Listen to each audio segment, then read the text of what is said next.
అంతకు ముందర కూడా మనము ఏ ఫెస్టివల్ వచ్చినా అన్ని వర్ణాల వాళ్ళకి బట్టలు ఉతికే వాళ్ళకి కుండలు చేసే వాళ్ళందరికీ పిలిచి ఇన్నిన్ని ఇన్ని ఇన్ని మూటలు ఇన్ని మెంతు ఒక కొలతలన్నీ ఇచ్చేవాళ్ళు.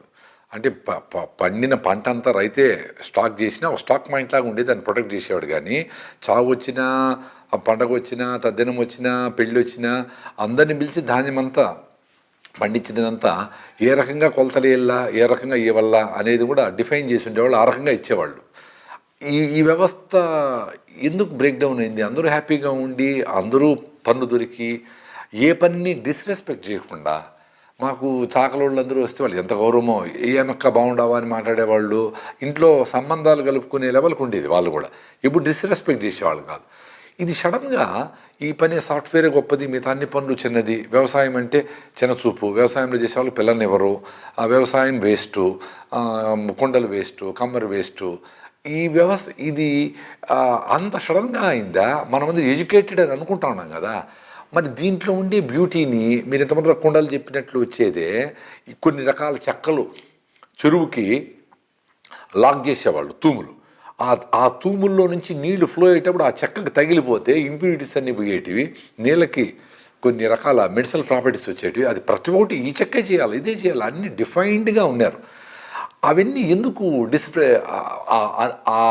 ఆ ఫలితాలు, మంచి ఫలితాలు అనుభవిస్తూ ఉండి కూడా దాన్ని ఎందుకు పక్కన దోసేసినారు? అంతగా ఈ వ్యవస్థ ఈ 100 ఏళ్లలో పనిచేసిందా?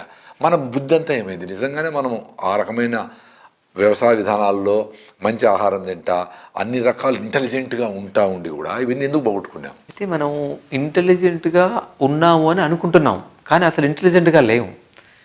మన ఇంటెలిజెన్స్ అంతా ఆర్టిఫిషియల్ ఇంటెలిజెన్సీ. అంటే ఇప్పుడు ఆ ముఖానికి రంగులు వేసుకొని తెర మీద ఆడినట్ట పరిస్థితి మంది. కాస్త అయితే చెమట పట్టి ఆ రంగంతా గారిపోతుంది, మన అసలు రంగు బయటపడుతుంది. ఇట్లాంటి పరిస్థితుల్లో మనం బ్రతుకుతున్నాం. ఈ ఆర్టిఫిషియల్ ఇంటెలిజెన్సీ ఎప్పుడైతే మనం దూరం చేసుకుంటామో అప్పుడు మనం నిజమైన ఇంటెలిజెన్స్ వైపు ప్రయాణం చేయడానికి అవకాశం ఉంటుంది. ఇప్పుడు మీరు చెప్పారు తూముళ్ళు రకరకాల చెక్కలు పెట్టడం ద్వారా ఆ చెక్కలకు తగులుతూ వస్తున్న నీళ్ళ ద్వారా ఆ పంటకి ఏదో మేలు జరిగేదని. మరి ఆ చెక్కలు పెట్టాలంటే చెక్క పని వాళ్ళు కావాలి కదా. చెక్క పని వాళ్ళకి వృత్తి దొరుకుతుంది, ఆ పంట ద్వారా మీకు నాణ్యమైన ఉత్పత్తి వస్తుంది.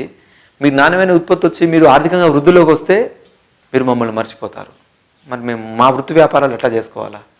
మాకు పండించడం రాదు, తర్వాత ఆ చెక్క కొట్టడం రాదు, ఆ కాలువ నీళ్ళు తిప్పడం కూడా రాదు, పారబట్టి వృత్తి వ్యవసాయ పని చేయడం అసలే రాదు. మీ ధ్యానం నుంచి నేను కొంత సేకరించాలంటే ఏదో ఒక పేరుతో నేను లాక్కోవాలి. కాబట్టి నేను ఒక వ్యవస్థ నిర్మాణం చేసుకుని మొట్టమొదటిగా నాకు కొద్దిగా సమర్పించుకోవాలని వ్యవస్థను చేశాను నేను. ఆ తర్వాత ఇంకొంచెం ఎక్కువగా దాని నుంచి నేను లాభం పొందాలంటే, ఏ కష్టం లేకుండా లాభం పొందాలంటే ఇంకో నిర్మాణం నాకు అవసరమైంది. దానికి మీ దగ్గర అధికంగా ధనం ఉంటే మీరు నా మాట వినరు. మీకు ఏదో సమస్య ఉన్నప్పుడు మాత్రం మీరు నా దగ్గరకు వస్తారు. కాబట్టి పచ్చని ప్రకృతితో మమేకమై చక్కటి ఆహారాన్ని తీసుకొని బ్రతుకుతున్న మీ కుటుంబాల్లో నేను ఒక అలజడి క్రియేట్ చేయాలా. అలజడి క్రియేట్ చేసినప్పుడు మాత్రమే మీరు మమ్మల్ని వెతుక్కుంటూ వస్తారు. అప్పుడు మాత్రమే నేను మీ గురువుగా ఉండి బోధ చేయాలి. మరి ఇవన్నీ చేయాలంటే మీలో అలజడి కావాలి. అలజడి కావాలంటే మీరు ఆర్థికంగా స్థిరంగా ఉండకూడదు.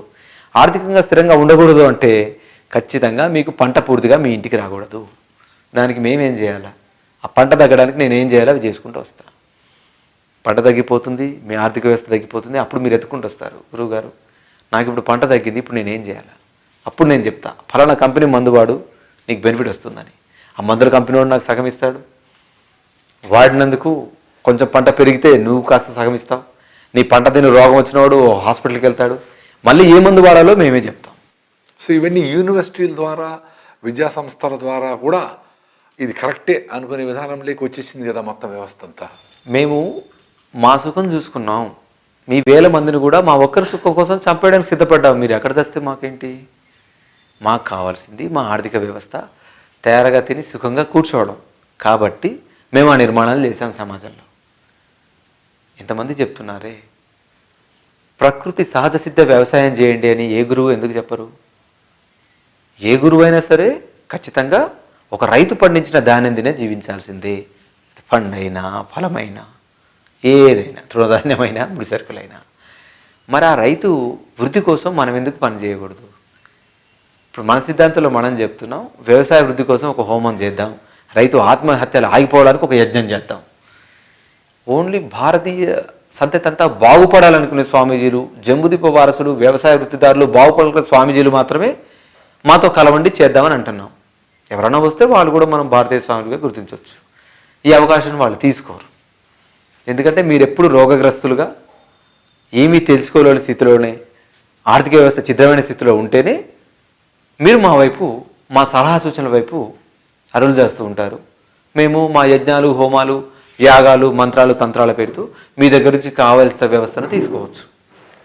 ఇదే ఇంటెలిజెన్స్ అని చూపిస్తున్నాం. మన తెలివి ఎంత, మన పరిజ్ఞానం అంతా పలానా చదువుకి అంకితం చేసి బ్రతకాలని ఎక్కడా లేదు స్వామి. మీరే అన్నారు సాఫ్ట్వేర్ వైపు పరిగెత్తున్నారు అలాని. ఒకేసారి కొంత ఆ మధ్యకాలంలో సాఫ్ట్వేర్ అంతా కమ్ డౌన్ అయిపోయింది. ₹1,00,000 జీతం వచ్చేవాడికి 25,000 జీతం చేశారు. వాడు అప్పటిదాకా 25,000 అద్దెగట్టి ఇంట్లో లగ్జరీగా బతికేవాడు రోజు హోటల్ నుంచి బర్గర్లు, పిజ్జాలని అనారోగ్యకరమైన ఆహారం తెప్పించుకుని తినేవాడు. సొసైటీలో ఇదే లగ్జరీ అని అన్ని లోన్లు కట్టి ఆ ఇల్లు తీసుకొని, కార్లు తీసుకొని ఆర్భాటంగా తిరిగినవాడు ఒక్కసారిగా కుదేలైపోయి మానసికంగా ఇబ్బందుల పాలై ఇంటికి వెళ్ళి గతంలో చేసిన వృత్తి చేసుకోలేడు. బయటికి వెళ్ళి నలుగురిలో, పట్టణంలో ఇదివట్లాగా తిరగలేడు. ఎట్లాంటి అధమస్థితికి నెట్టివేయబడ్డారంటే వాళ్ళు కూడా బాండెడ్ లేబర్గా అయ్యారు స్వామి. బీటెక్లు చేసిన ఎంతోమంది పిల్లలు కూడా 5-6 వేలకి ఉద్యోగం చేస్తున్న వాళ్ళు ఈ రోజుకి మనకు కనబడతారు. చాలామంది ఉద్యోగమే లేదు. వాళ్ళ ఇంటికి పోయి వెనకాలకి పోయి నేను ఇంటికి వచ్చానని చెప్పలేరు. వాళ్ళ అమ్మ నాయనకు అవమానం. ఎవరికి చెప్పుకోలేని స్థితికి నెట్టివేయబడ్డారు. అమ్మ నాయన వాళ్ళు అక్కడ కష్టం చేసి వీళ్ళు డబ్బులు పంపిస్తాను బతకడానికి. అయితే ఇప్పుడు మనం తెలుసుకోవాల్సిన విషయం ఏంటంటే మన ఇంటెలిజెన్స్ ఇటువైపు పెడుతుంది. అదే అందరికీ అన్నం పెట్టే వ్యవసాయ వ్యవస్థలోకి మీరు వెళ్ళండిరా, ఈ మార్పులు చేసుకోండి, ఈ పంట దిగుబడి ఒక బస్తా వచ్చే దగ్గర 10 బస్తాలు తీయండి. మనుషులు పెరుగుతున్నారు, భూమి సరిపోవట్లేదు అంటున్నారు, తినేవాళ్ళు పెరుగుతున్నారు, పండించే వాళ్ళు లేరంటున్నారు. మరి కొంతకాలం అప్ అండ్ డౌన్ ఉండే ఈ తాత్కాలిక ఉద్యోగాలు ఎంత ప్రధానమైతే మనిషి పుట్టినప్పటి నుంచి చనిపోయేంత వరకు ఎవరికైనా సరే ఆహారం ప్రధానం. మరి ఎంత పెద్ద వ్యవస్థ, దీనిలో ఎందుకు ఈ వ్యాపార సరళి తీసుకురాకూడదు? ఈ వైపు కనుక మన ఇంటెలిజెన్స్ పని చేస్తే అద్భుతమైన ప్రయోగాలు ఉంటాయి స్వామి, అద్భుతమైన ఉపయోగాలు కూడా ఉంటాయి. చాలామంది చెప్తారు మేము ఉల్లిగడ్డలు ఒక దేశం దిగుమతి చేసుకుంటున్నాం, ఆలుగడ్డలు ఇంకో దేశం మరి అది కాదా వ్యాపారం? అది దీంట్లో ఎందుకు చేయకూడదు? అధునాతన పోకడలు మన ఆలోచించే విధానంలో ఉంటాయి. దాంట్లో మనం ఇంగ్లీష్కు పెట్టిన చక్కని పేరు ఇంటెలిజెన్సీ.